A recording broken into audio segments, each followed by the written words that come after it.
बालिकुदा गोष्ठी स्वास्थ्य केन्द्र बालिकुदा आनुकूल्य मानसिक रोग चिन्हट और चिकित्सा शिविर आयोजित हो जाइए। एथिरे जगतसिंहपुर मुख्य चिकित्सालय मानसिक चिकित्सा विशेषज्ञों द्वारा रोग चिन्हट और चिकित्सा करा जाइथिला।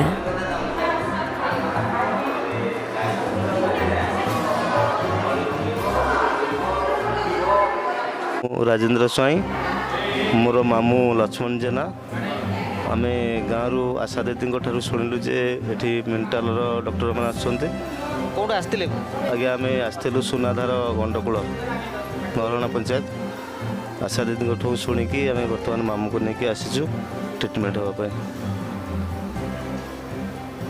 आप बर्तमान सुधा डाक्तर सहित परामर्श करना नहीं आज्ञा टिकेट होती टिकेट डाकिले आम डाक्तर को परामर्श करूँ।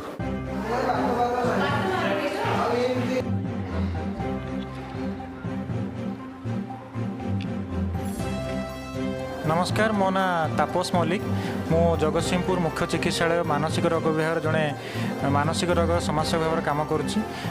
आज जो बालिकुदा ब्लॉक सीएससी रे आमर मेंटल हेल्थ स्क्रीनिंग कैंप होता सहित आगामी दिन में अन्य सीएससी गुड़िकर प्राय स्क्रीनिंग कैंप लागू रही। स्क्रीनिंग कैंप मुख्य उद्देश्य है आमर स्पेसिफिक जो बालिकुदा सीएससी अंडर रे जतिक एरिया अच्छी से एरिया रे विभिन्न प्रकार कारण मानसिक रोगर आक्रांत होता लोक मैंने मानसिक रोगर चिकित्सा पाई पारना। तेणु आमर डिस्ट्रिक्ट मेंटल हेल्थ प्रोग्राम तरफ गोटे स्क्रीनिंग कैंप कराई कहीं प्रति गाँव में प्रति घर जदि किसी कहारी मानसिक रोगर समस्या अच्छी ताहले यही सीएससी लेवल रे आम मानसिक रोग को चिन्हट कर मानसिक रोगर निराकरण से रोग को दूर करने डिस्ट्रिक्ट मेंटल हेल्थ प्रोग्राम तरफ चेष्टा करा जाउछि। आम सहित अच्छा आमर मनोचिकित्सक आमर सुस्मिता मैडम ता सहित SCB medical mental health institute आसी डॉक्टर समीक्षा दास आई प्रोग्राम अति सुंदर प्रोग्राम आशा करुचु कि आपण माने सहयोग करेंगे। नमस्कार मु सुस्मिता माझी क्लिनिकल साइकोलॉजिस्ट जमती कि देखुं आज बालिकुदा सीएससी कैंप अच्छी मानसिक रोगी पेसेंट चिन्हट गोटे शिविर चलती। ये विभिन्न प्रकार ट्रिटमेंट अच्छी जमती कि मेडिकेशन अच्छी सहित आमर साइकोथेरापी अच्छी काउंसलिंग अच्छी और साइको एजुकेशन अच्छी जहाँद्वारा आमर पेसेंट मैंने उपकृत हो पारे से शिविर आज भावुँ जे कि जो पेसेंट मैंने आते उपकृत हो पारे। थैंक यू मैडम गोटे क्वेश्चन बर्तमान सुधा केते जन पेसेंट का स्क्रीनिंग करा सरला प्रायतः एवं 30+ पेसेंट हो सारे एत पर्यटन आम 15 नंबर सीरियल चलती। डली बारिक महिला स्वास्थ्यकर्मी कुष्टाजपुर सब सेंटर बालिकुदा गोष्ठी स्वास्थ्य केन्द्र आज आमर जो 28/1/2021 मानसिक मानसिक विकारग्रस्त गोटे कैंप अनुष्ठित होपर्यंत सुधा 31 जन आसी रेजिस्ट्रेशन कर सारे मागणा औषध मागणा चिकित्सा सबू मागणार परीक्षा सबू दि जाऊँगी बहुत सुरुखुरी कार्य हो। समस्त को नमस्कार मु प्रशांत कुमार महापात्र कम्युनिटी नर्स जिला मानसिक स्वास्थ्य कार्यक्रम जगतसिंहपुर आम प्रतिवर्ष विभिन्न सीएससी रे मानसिक रोगी मानक गोटे चिन्हट और चिकित्सा शिविर आयोजन करिथाउ। ए वर्ष बालिकुदा गोष्ठी स्वास्थ्य केन्द्र ठारे गोटे मानसिक रोगर चिन्हट और चिकित्सा शिविर आयोजन करा जाइछि। आमे जिला स्तर आमर मानसिक कार्यक्रम में काम करुवा एक्सपर्ट मैंने आमर एससीबी मेडिकल कॉलेज रू जड़े साइकियाट्रिस्ट स्पेशलिस्ट आसछंती।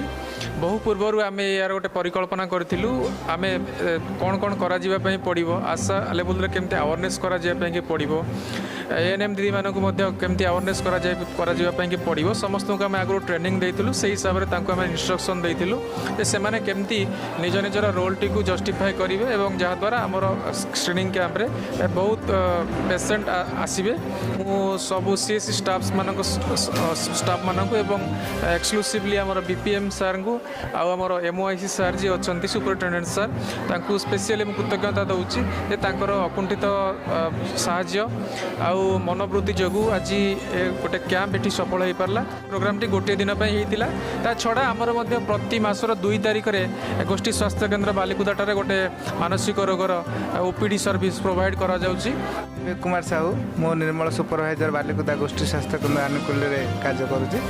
आज आम बालिकुदा गोष्ठी स्वास्थ्य केन्द्र गोटे मेंटल हेल्थ ପ୍ରୋଜେକ୍ଟ ଚାଲିଛି ଯେଉଁଥିରେ କି ବହୁତ ମାନସିକ ବିକୃତିଧର ପିଲାମାନଙ୍କ ପାଇଁ ମାଗଣା ମେଡ଼ିସିନ ସ୍ୱାସ୍ଥ୍ୟ ସେବା ଯୋଗାଇ ଦିଆଯାଉଛି। ଏଇଟା ନିଶ୍ଚିନ୍ତ ଭାବରେ ଗୋଟେ ଗଭର୍ଣ୍ଣମେଣ୍ଟର ଗୋଟେ ଭଲ ସୁଚିକିତ୍ସାର ଆଗାମୀ ପଦକ୍ଷେପ ହେଲା ଯାହାଦ୍ୱାରା ବହୁତ କିଛି ମାନସିକ ଗରିବ ଗୁରୁବା ଲୋକମାନେ ଆଜି ଉପକୃତ ହେଉଛନ୍ତି। ପ୍ରାୟ 100-150 ଲୋକ ଉପକୃତ ହେଉଛନ୍ତି। ନମସ୍କାର, ମୁଁ Banabihari Maharana, block programme manager Balikuda ଗୋଷ୍ଠୀ ସ୍ୱାସ୍ଥ୍ୟ କେନ୍ଦ୍ର। ଆଜି ଆମର ଏଇ ଯେଉଁ ମାନସିକ ରୋଗ ଚିହ୍ନଟ ଓ ଚିକିତ୍ସା ଶିବିରର ଆୟୋଜନ କରାଯାଇଛି ଜିଲ୍ଲା ମାନସିକ ସ୍ୱାସ୍ଥ୍ୟ କାର୍ଯ୍ୟକ୍ରମ ଜଗତସିଂହପୁର ଜିଲ୍ଲା ଆନୁକୂଲ୍ୟରେ ଆମର ଆୟୋଜକ ବାଲିକୁଦା ଗୋଷ୍ଠୀ ସ୍ୱାସ୍ଥ୍ୟ କେନ୍ଦ୍ର। ଏଥିରେ ଆମେ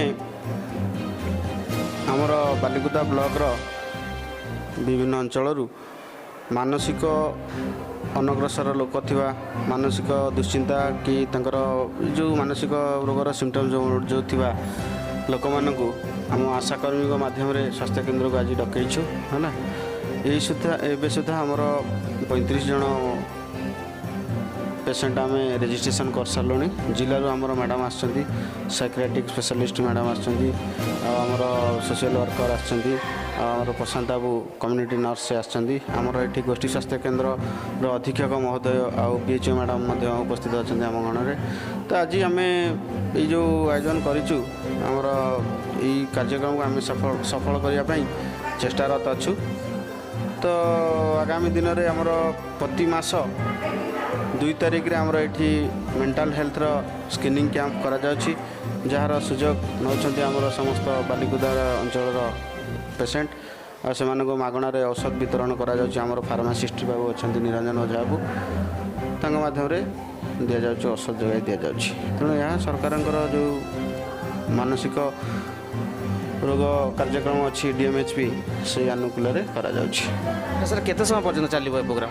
यार समय आमर 10टा ରୁ 4ଟା पर्यंत चलो। तथापि आमर पेसेंट जदि भिड़ रहती जदि मात्राधिक पेसेंट आम तो आउ फेरबूनी आम चालू रखी।